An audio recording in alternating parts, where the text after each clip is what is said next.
তো এক্ষুনি সোনু খবরটা দিল যে দিদি আর নেই আমাদের সাথে।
এই হচ্ছে স্ন্যাক্স, ড্রাই ফ্রুটস, বিস্কিট, এটা কি বলে জানি না, এটা ভাগা করি।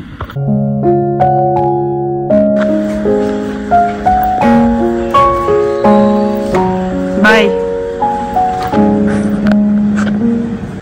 আজকে ব্রেকফাস্টে একটু অন্যরকম ছাতুর শরবত বানিয়েছি। অরিন্দম বলেছিল ইয়ে বানাবে, শেক, ওই জন্য আমি আর সকালবেলায় কিছু ব্রেকফাস্ট বানাইনি।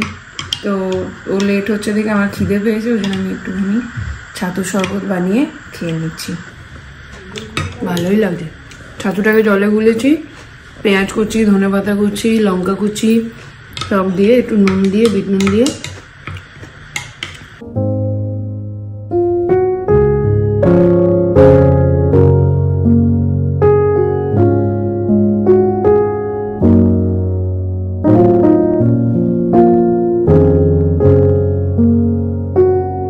ঘড়ি বলছে 11:22। এই এতক্ষণে ব্রেকফাস্টের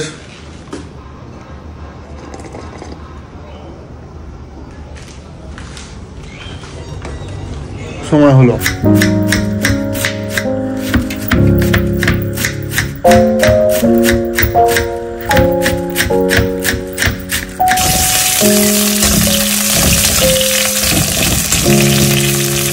আজকে লাঞ্চে বানাচ্ছি বাঁধাকপি আলু তরকারি আর কুমড়ো আলু তরকারি আর রুটি।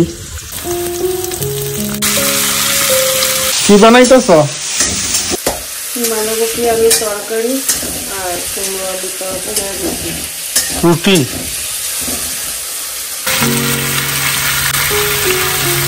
তো রান্না এখানে কমপ্লিট। বাঁধাকপি আর এই হচ্ছে কুমড়োর তরকারি। রান্না বান্না তো হয়ে গেছে। এখন এখানে মাছের মালগুলো কালকে যেগুলো এনেছিলাম সেগুলো গোছাবো। আজকে পুজো দেবো, স্নান করবো, অনেক কাজ আজকে, ওই জন্য ফাটাফাট আগে রান্নাটা সেরে নিলাম।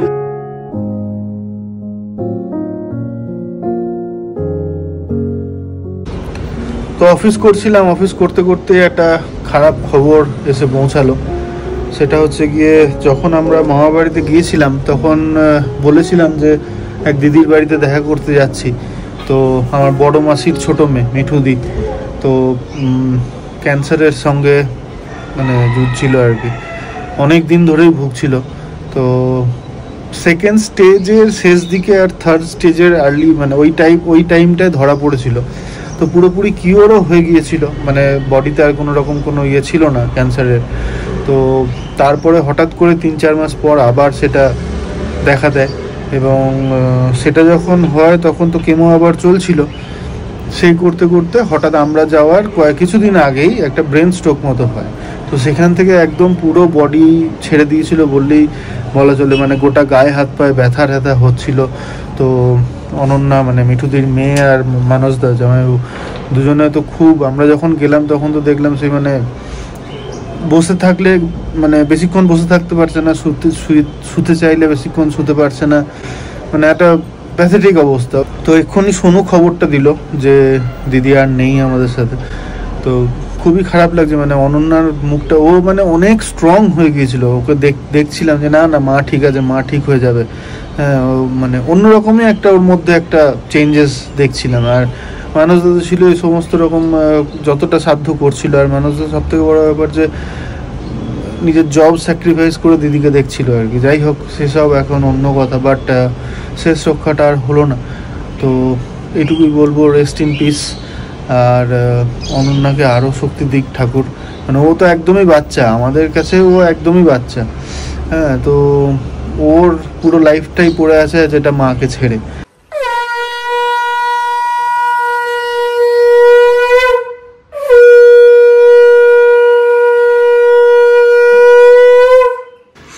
তো সবটাই তো শুনলে অরিন্দমের মুখে, মানে এমন একটা খবর যেটা মানুষকে স্তব্ধ করে দেয়। এরকম মানে এইসব ইনসিডেন্টে সত্যি বলার মতন আর কিছু ভাষা থাকে না। তবে আজকের দিনে দাঁড়িয়ে ভগবানের কাছে পুজো দিতে দিতে এটাই বললাম যে দুটো মানুষ রয়ে গেল, মানসদা আর অনন্যা, ওদের দুজনকে ঠাকুর শক্তি দিক।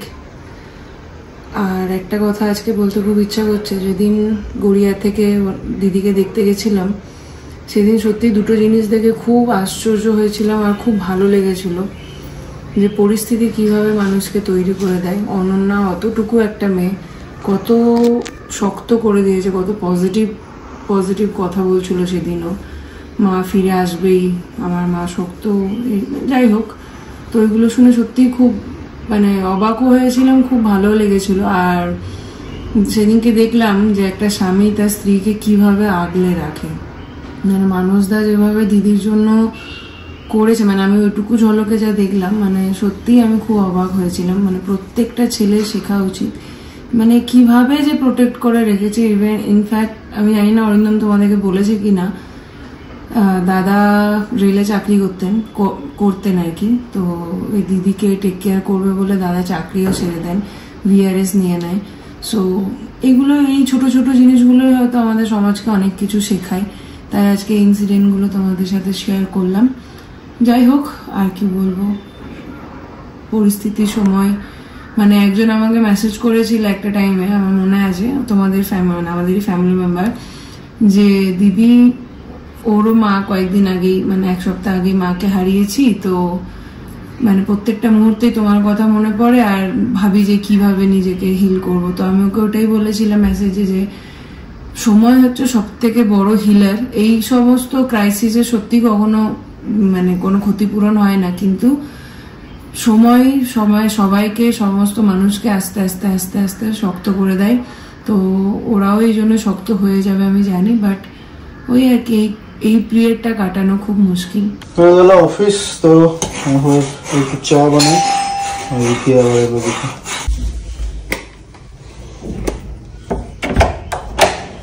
হলো, কি ভুলেছ? হয়ে গেছে এখন দুজনের চা।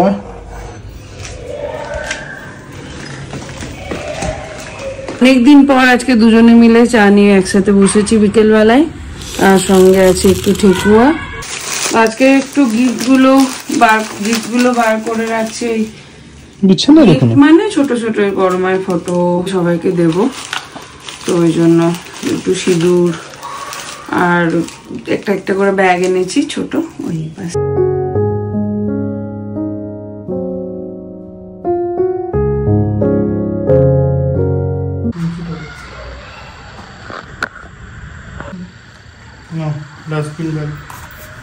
অ্যামাজন থেকে আনা হয় ডাস্টবিন ব্যাগগুলো। কত পড়লো এটা? 300 টাকা। দেখাচ্ছি দাঁড়াও তোমাদেরকে।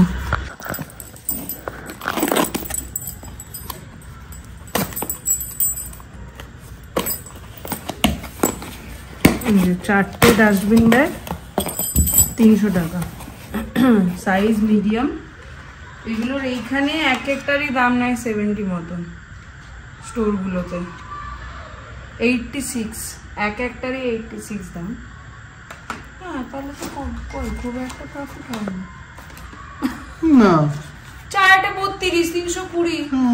আচ্ছা 424, 346 সাফারি দেবো তোমাদের 20 টাকা অফ, 46 টাকা, 20 টাকা অফ দেবে। একটু দূরে দূরে খেলবে সবার সাথে, আবার ওই HMPV হচ্ছে। জানি, আমি জানতাম তো মাস্ক কোথায়? 2020-তে WTF দিয়ে 2020 WTF দিয়ে শুরু হয়েছিল, ওয়েডনেসডে থার্সডে ফ্রাইডে। করোনা বেরিয়েছিল, এই বছরটাও WTF দিয়ে শুরু হয়েছে, তাই জন্য HMP বেরিয়েছে। Be careful.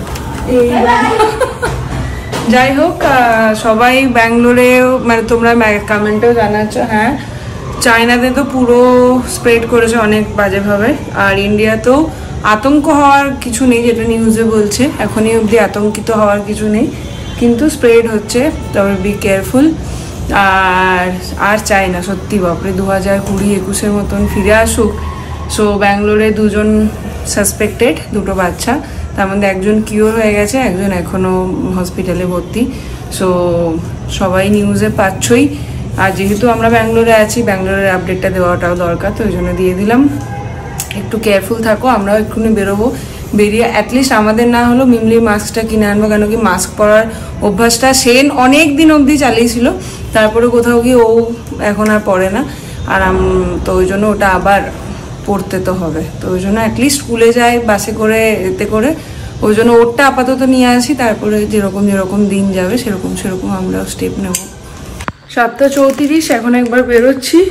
এই যে এই কটা জিনিস ছিল পিকির জন্য এনেছিলাম, তো ওই বড় মায়ের ফটো, একটা সিঁদুর, মায়ের পায়ের সিঁদুর, আর এই একটা ফ্রিজ ম্যাগনেট, যেটা ওই কুন্নুর বা এরকম কোথাও একটা গেছিলাম সেখান থেকে এনেছিলাম, আর বাবার পাঠানো ঠেকুয়া। চলো এগুলো দিয়ে দিই। অঙ্কিতারটাও আছে, অঙ্কিতারটাও একদিন গিয়ে দিয়ে আসতে হবে। ঠাকুরে না গান হতে দিই। আমিও এমনি করে নিচ্ছি। বড় মায়ের ফটো, সিঁদুর, আর বাবার পায়ে এই বাবার পাঠানো ঠেকুয়া, আর একটা ম্যাগনেট।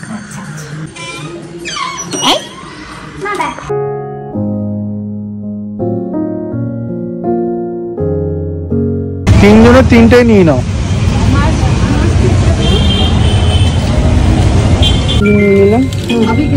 রাস্তাটা এখন এত ভালো লাগে, পুরো নিট অ্যান্ড ক্লিন। কতদিন থাকবে জানি না। ফল নিতে ভালো ফল না।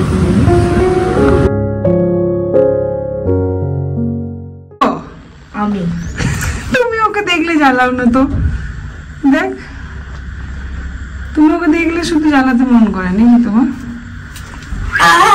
এই বাবা, বাপরে কি ঘেমেছিস তুই, একটু আগে খেলতে গেলাম, এত ঘেমেছিস? বাপরে বাপ, দিল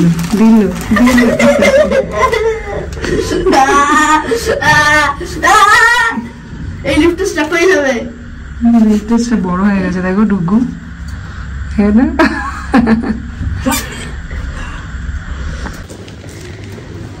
ম্যাডাম পার্সেল।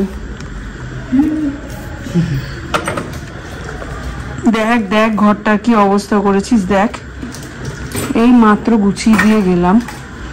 দেখ ব্যাডমিন্টন খেলে এসছিস, ব্যাটটা পরে, সব পরে, তোর বাবা জল ঢাললো, জল পরে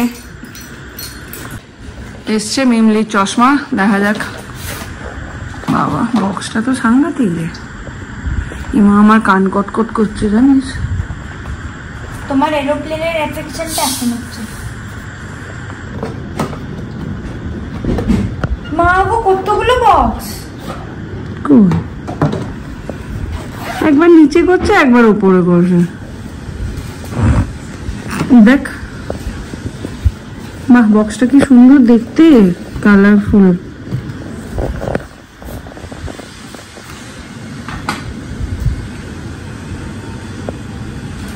দেখি আগে এদিকে দেখা, কি যে কেমন একটা লাগছে পরে। সবুজ দেখা মুখটা দেখি। এই যে এটা এরকমই ছিল আগেরটা, এই কালারটাই বোধহয় ছিল জানিস তো। আমার তো মনে হয় এইটা আর একটা বানিয়েছিলাম, 1,500 টাকায় দুটো। হ্যাঁ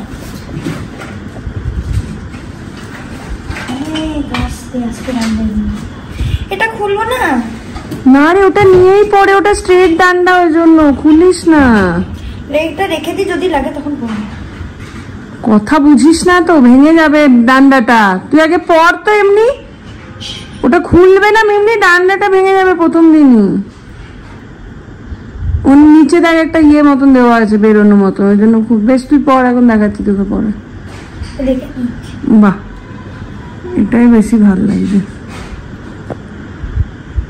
দেখো তোমরা বলো কোনটাতে ভালো লাগছে।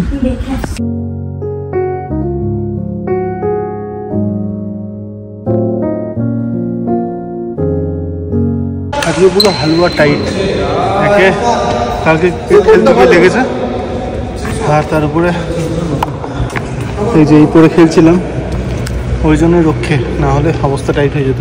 তো হচ্ছে 9:30, মিমলি এদিকে খেয়ে দিয়ে যে শুয়ে পড়েছে। আর আমার গলাটা 2-3 দিন ধরে ফাঁকা দেখছো, তার কারণ হচ্ছে আমার হার যে চেনটা পরতাম সেটা অ্যাকচুয়ালি মিমলির মা দিয়েছিল মিমলিকে। তো ওটার এসটা, ওটাই আমি পরতাম, তো সেই জন্য। আর ওটার এসটা ভেঙে গেছে, তো ওই জন্য ওটা আর পরতে পারছি না। তো এখন এইটা পরি আপাতত, কদিন কাজ চালাই, তারপরে দেখি। ঘড়িতে বাজছে 11:15। অরিন্দম এলো, এবার করবো ডিনার। আজকে খাওয়ার খুব একটা ইচ্ছা নেই, ওই জন্য একটু তরকারি ছিল, ওটার মধ্যে একটু মুড়ি নিয়ে খেয়ে নিচ্ছি। আর অরিন্দম অ্যাজ ইউজুয়াল দুধ খাচ্ছে। আজকে পুরো দিনটাই মোটামুটি ফোনের ইয়েতেই কেটে গেল, মিঠুদির খবরগুলো সবাই দিচ্ছিল। আমি যদিও আর ভিডিও কল করে দেখাতে বলিনি, কেন কি ওই দিন দেখে এসে ওই দিনই আমার মানে খুব কষ্ট হচ্ছিল আর কি, মানে বুঝতেই পারো তোমরা, সমস্ত কিছু রিকল হয়ে যাচ্ছিল। তো সেই জন্যই আজকে আমি অরিন্দম দুজনে কেউই আর দেখতে চাইনি এইসব ব্যাপারে। মানে সত্যিই আর কিছু বলার ভাষা থাকে না মানুষের। ওই যেরকমটা সকালে বললাম, ভগবানকে বলি যেন সবকিছু সুস্থ মানে শক্ত করে দিক ওদেরকে। তবে ওই পরিস্থিতি, মানে এতদিন ধরে দিদি ভুগছিল, তো পরিস্থিতি ওদেরকে অনেকটা শক্ত করেছে হয়তো, কিন্তু তাও মা তো মাই হয়। যাই হোক, তার উপরে মাসি এখনো জানে না। তাই বুলন্দ এসছে, বুলন্দ বলেনি, মাসি একা আসে না, কালকে যাবে, গিয়ে তারপরে বলবো। ভালো করেছে, নাহলে মাসি আর মানে কি হতো কে জানে।